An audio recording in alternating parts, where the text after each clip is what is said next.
Here follows some excerpts from the book The Adepts in the Western Esoteric Tradition, Orders of the Great Work. Orders of the Quest by Manly Palmer Hall. Forward.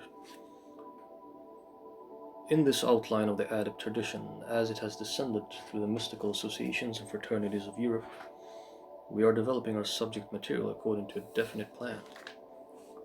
The details and particulars will have fuller meaning if the underlying principles are first appreciated. The present section deals with the period extending from the collapse of the pagan mysteries to the end of the age of chivalry.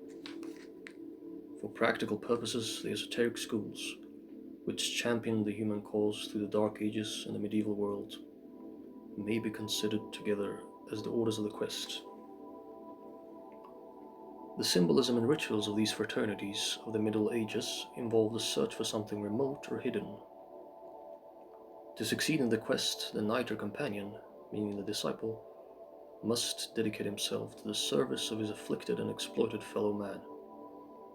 He must rescue his own soul, that is, the fair maiden in distress, by overcoming the giants, dragons, demons, and wicked nobles who pillaged the countryside. As a reward for these noble pursuits, the Christian and godly knight could aspire to a heavenly vision of spiritual mysteries. The legends of chivalry are veiled accounts of man's eternal search for truth. These beautiful stories are not, however, merely folklore. They are parts of an orderly tradition unfolding through the centuries and bearing witness to a well-organized plan and program. Like the myths of classical antiquity, the hero tales are sacred rituals belonging to secret fraternities, perpetuating the esoteric doctrines of antiquity. An attempt to trace the descent of the Adept tradition through these centuries of almost complete secrecy is exceedingly difficult. The initiates could not reveal their true identities, their places of habitation, or the programs they were seeking to advance. Most names which have descended to us are pseudonyms. The locations imaginary or deliberately falsified.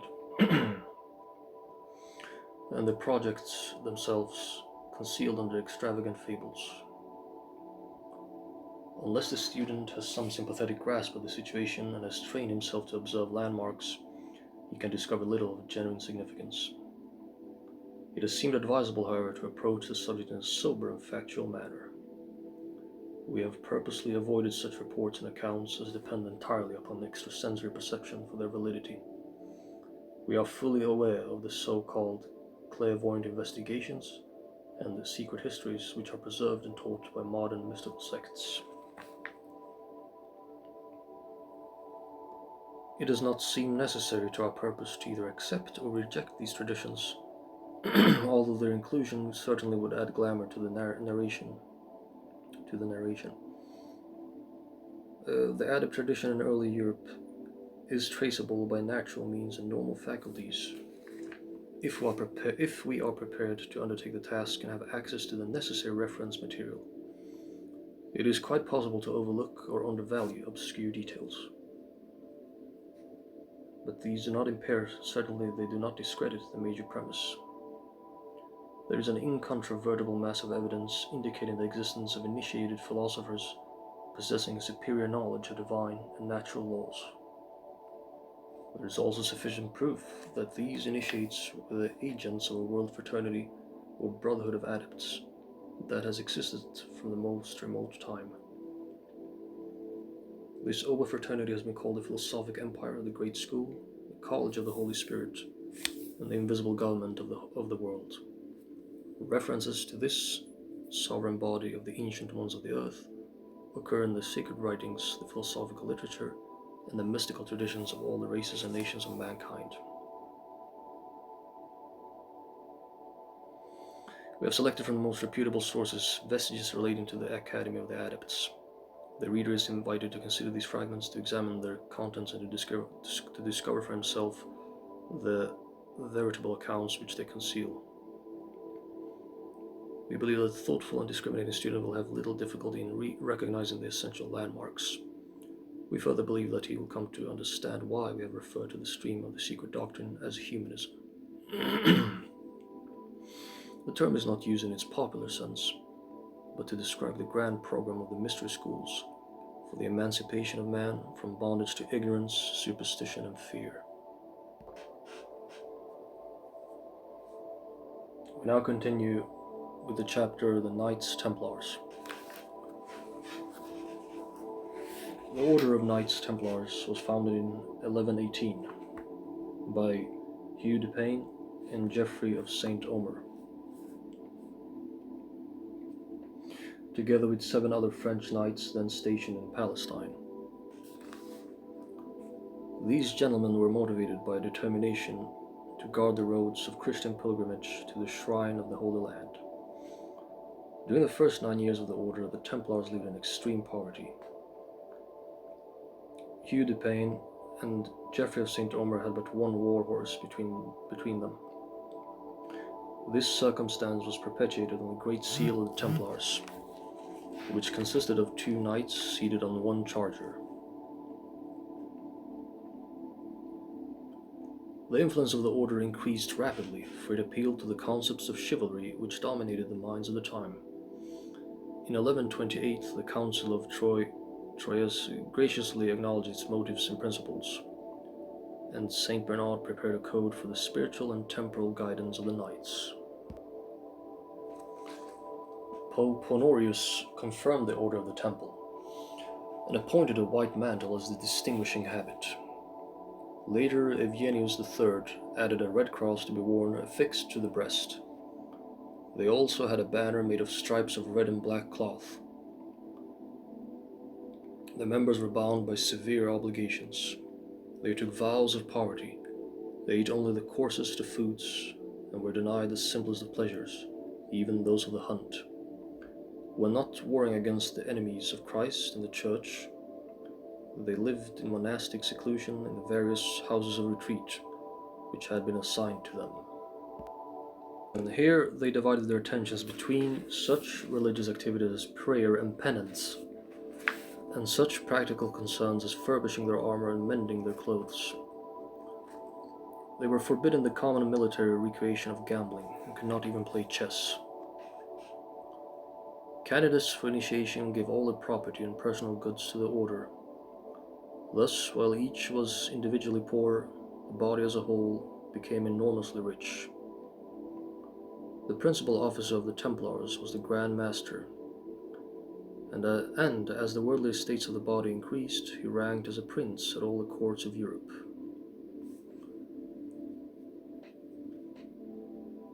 Each new member took vows of chastity and obedience. "I swear," said the novice, "to consecrate my thoughts, my energy, and my life to the defense of the unity of God and the mysteries of the faith. I promise to be submissive and obedient to the Grand Master of the Order." Eliphas Levi and several other authors and historians advance the belief that Hugh de Payenne had been initiated into a strange sect of Christian Johannites, then flourishing in the East. The members of this group claimed that they alone were in possession of the inner mysteries of Christ. The supreme pontiffs of the Johannites assumed the title of Christ and claimed an uninterrupted transmission of power from the days of St. John. Dr. Oliver points out that many secret associations of the ancients either flourished or originated in Syria.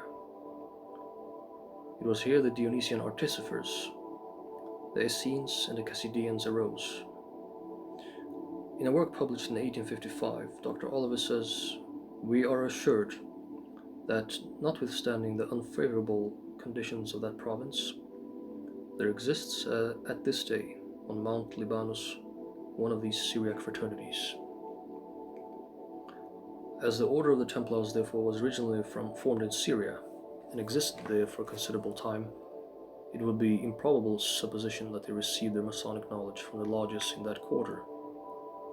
But we are fortunately in this case not left to conjecture, for we are expressly informed by a foreign author who was well acquainted with the history and customs of Syria that the Knights Templars were actually members of the Syriac fraternities.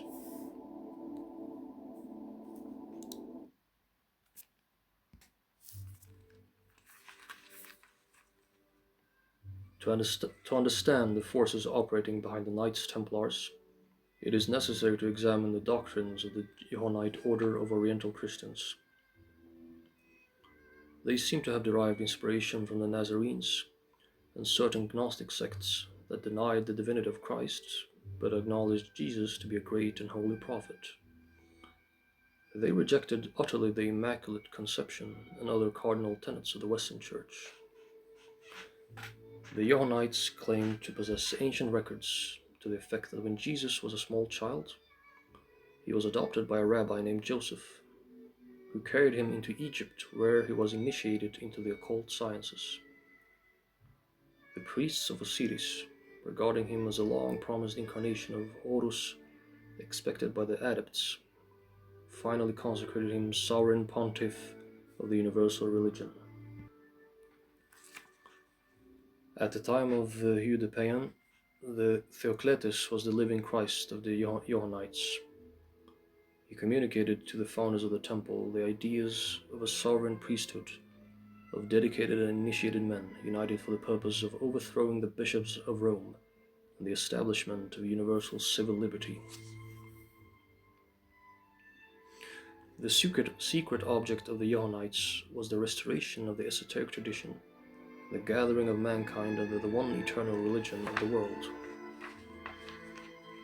Thus, from the beginning, the Knights of the Temple served two doctrines.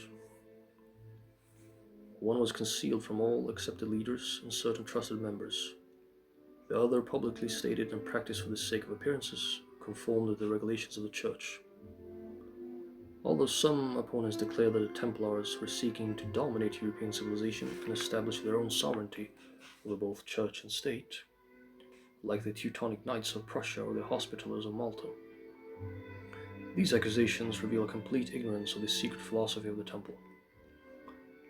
Historians have pointed out that these knights disturbed the Kingdom of Palestine by their rivalry with the Hospitallers, concluded leagues with the infidels, made war upon Cyprus and Antiochia, dethroned the King of Jerusalem, Henry II, devastated Greece and Thrace, Thrace, refused to contribute to the ransom of St. Louis, and declared for Aragon against Anjou, an unpardonable crime in the eyes of France.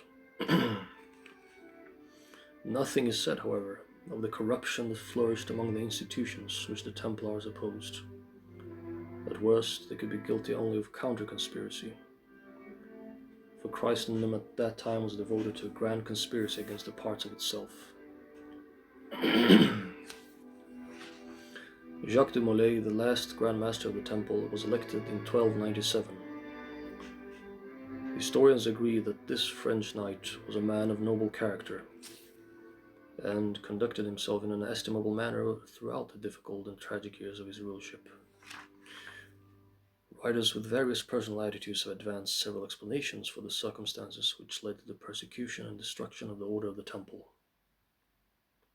When all the elements of the story have been examined, it appears that the greater crimes were those of being wealthy and powerful. The French king Philip the Fair and the Roman Pope Clement V were resolved to destroy the Knights Templars and divide the treasures of the order between themselves. The persecution of Templars, thinly veiled under ecclesiastical and secular trials and convictions, extended over a period of approximately 6 years. And Jacques de Molay was imprisoned 5.5 years before his execution. During this time, the Grand Master, together with most of his officers and more prominent knights, was subjected to indescribable tortures. Many died of pain and exhaustion, and some, unable to endure further suffering, confessed to the crimes with which they had been charged.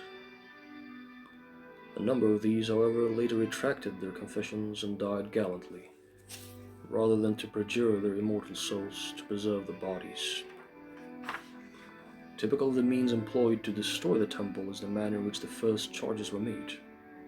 2 criminals, both former Templars, who had been expelled from the order for heresy and other offenses, were languishing in prison. These men, to obtain their own liberation, resolved to accuse the Templars of monstrous offenses against the Church and State. According to their charges, the order denied Christ, the Virgin, and the saints, practiced idolatry, cannibalism, witchcraft, debaucheries, and abominations, The two miserable men were released from prison as a reward for their lies, but they gained little from their liberty. One was afterward hanged and the other beheaded. It was upon such perjured testimony that the most magnificent order of chivalry was reduced to ashes. Dumoulin must have realized from the beginning of the elaborate series of trials that justice had no place in the procedures. The order was doomed from the beginning, and on the 18th of March, 1314, he stood before the Cardinal of Alba and heard a sentence of perpetual imprisonment. When the Cardinal began a detailed account of the guilt of the Templars, based upon confessions obtained by torture, the Grand Master interrupted him with a sweeping denial, saying, "I know the punishments which have been inflicted on all the knights who had the courage to revoke a similar confession. But the dreadful spectacle which is presented to me is not able to make me confirm one lie by another. The life offered to me on such infamous terms I abandoned without regret." The commissioners were confounded, for they believed that torture and imprisonment had broken the spirit of the Templars. Guy, the Grand Preceptor of the Temple, then spoke echoing the sentiments of the Grand Master. When King Philip learned the course that events were taking, his rage knew no bounds, and, without even recourse to the procedure of the ecclesiastical court, he decreed that the knights should be immediately burned at the stake. The following day, according to some authorities, late the same night, the Grand Master and the Grand Preceptor were brought to a small island in the river Seine, opposite the King's garden, chained to posts around which had been heaped a quantity of charcoal. The fuel had been arranged to burn slowly so that the condemned men would suffer the maximum pain and distress. After the fires had been lighted, Dumoulin addressed the huge assemblage with these prophetic words, saying, "France will remember our last moments. We die innocent. The decree that condemns us is an unjust decree, but in heaven there is an august tribunal, to which the weak never appeal in vain. To that tribunal within 40 days I summon thee, Roman Pontiff. O Philip, my king, I pardon thee in vain, for thy life is condemned at the tribunal of God. Within a year I await thee." The Pontiff was stricken by an obscure ailment, and he actually died on the 19th day of the following month. The church in which his body was placed took fire, and the corpse was half consumed. King Philip, before the year had elapsed, also departed from this world in misery and great pain. Most of the active persecutors of the order perished by premature or violent deaths, events which caused widespread consternation. Moving on to the chapter on the Troubadours. The Troubadours. The Manichaeans, the Neo-Manichaeans, and the Post-Manichaeans went far afield to find grist for their mill. There was an old Druidic footing under the culture of the Gauls. One of the three branches of the Druid order was known as the Bards. They were the wandering poets and minstrels, singers of the mysteries, concealing profound spiritual truths under happy songs, stories, fables, and myths. The Bards were a closely organized group. They had signs, words, and secret means of knowing each other. They had a sign of distress, which compelled others of the order to come to their assistance in time of trouble. These wandering singers and storytellers played an important part in the social and ethical life of early Europe. They carried news from place to place, and needless to say, the reports which filtered through the bards took on a coloring appropriate to the problem of the moment. In this way, these poet-singers exercised a powerful religious, philosophical, and political influence. The machinery of the Druidic mysteries was revived by the descendants of the sons of Manus to become the mechanism behind the Troubadours. Actually, there was no break between the ancient mysteries and the post-Reformation revival of arts and sciences, which made possible the modern way of life. Virgil says W.F.C. Wigston, Virgil takes up the lighted torch of Homer and hands it on to Dante, who passes it to the genius behind his Shakespeare mask. The Troubadours were armed with one of the most important of all psychological formulas. If one would change the world, teach the young. They appointed themselves the tutors of chivalry, and were regarded as peculiarly equipped to endow youth with an appropriate cultural viewpoint. On the surface, their advice was simple, honest, and effective, and obviously above reproach. They taught, for example, that a genteel man always mended an open seam in his garment. This is more important than to patch a hole. A hole may indicate long wear, but an open seam represents carelessness. Incidentally, these reformers were careful to prevent any open seams in their own association. Another precious bit of advice was, in effect, it is not important that the rich dress well, but most important that the poor dress neatly. Small means plus neatness equal character. It may be inferred by the political consequences of their activities that the Troubadours did not limit themselves to a consideration of what the well-dressed young man should wear. Beneath the surface was the doctrine of the rights of man. The order taught chivalry toward the weak, and emphasized that service for the common good was nature's highest calling. From the Troubadours came many of those glorious myths and legends of the age of chivalry, the moral fables that right always conquers, and nobility of spirit is the only true nobility to which man can attain. A goodly number of our children's fairy tales were first sung by the Troubadours. Sometimes the original story is much older, but these minstrels found a way to adapt the legends to their own purposes. The Troubadours flourished in southern France, in Italy, and northern Spain, between the 11th and 14th centuries. It is now established with certainty that these men, who numbered about 400, were members of a secret mystical and philosophical fraternity, dedicated to the discovery of those powers of the mind and heart which must be cultivated and disseminated before it is possible to bring about a universal reformation of mankind. In his most stimulating article, Alchemy and the Holy Grail, Harold Bailey writes, "Everyone has heard of the Troubadours, but it is not generally realized that they were heretics under the ban of the Church and driven hither and thither by that relentless antagonist. Their mission, Aruch tells us, was to redress the wrongs of Rome, to take up the defense of the weak and oppressed. They were also represented and celebrated as the true soldiers of the Christ, the exponents of celestial chivalry, and the champions of the poor, attacking under all their forms the monstrous abuses of the priesthood. It is said that great numbers of the higher classes became troubadours, wandering from court to court and castle to castle, spreading the doctrine of the organization for which they were acting as emissaries. In France, the troubadours were protected by the Albigenses, for the obvious reason that both groups held the same convictions and descended from the same source. The great rituals of the troubadours were called the courts of love. Here, under the guise of a most elementary and material passion, they preached the gospel of the divine love of God for man, and the human love which alone could bring the brotherhood of humanity. The troubadours dedicated impassioned ballads to the fair lady of their hearts.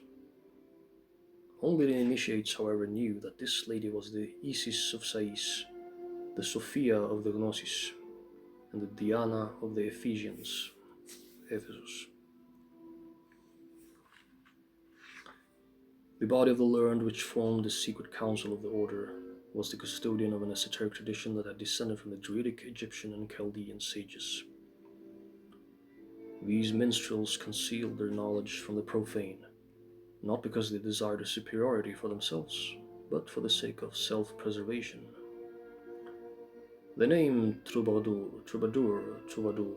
means a seeker after something that is hidden, and a minstrel is a minister or religious teacher.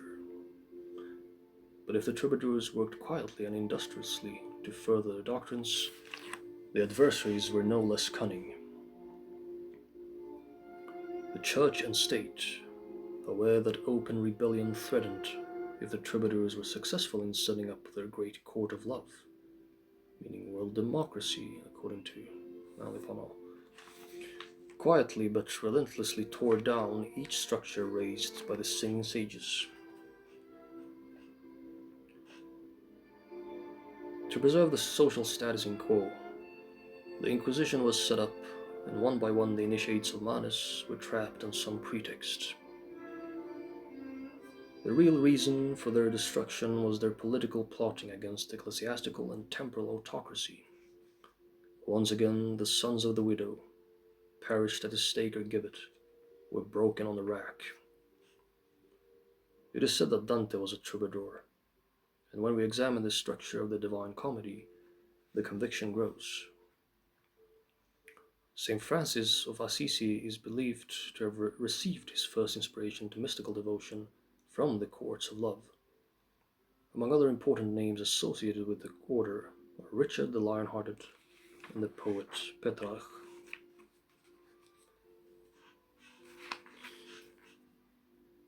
The veiled lady of the Shakespearean sonnets and Dante's Beatrice were not mortal women, but the Virgin of the world, the secret mother of the mysteries. We may suspect that Giordano Bruno, a martyr in the name of progress, knew something of these mysteries when he wrote in a letter, saying, "I am displeased with the bulk of mankind, and I am enamored with one particular lady. 'Tis for her that I am free in servitude, content in pain, rich in necessity, and alive in death. 'Tis for the love of true wisdom, and by the studious admiration of this mistress, that I fatigue, that I disquiet, that I torment myself." End of quote. Even the uninitiated can scarcely miss the implication. Let us not deceive ourselves with the delusion that these servants of the Muses, gathered by accident or appeared upon the intellectual horizon merely to glisten for a night. The Pleiadae inherited the unfinished labors of the Troubadours, as these in turn were rooted in the confederation of the Orphic poets.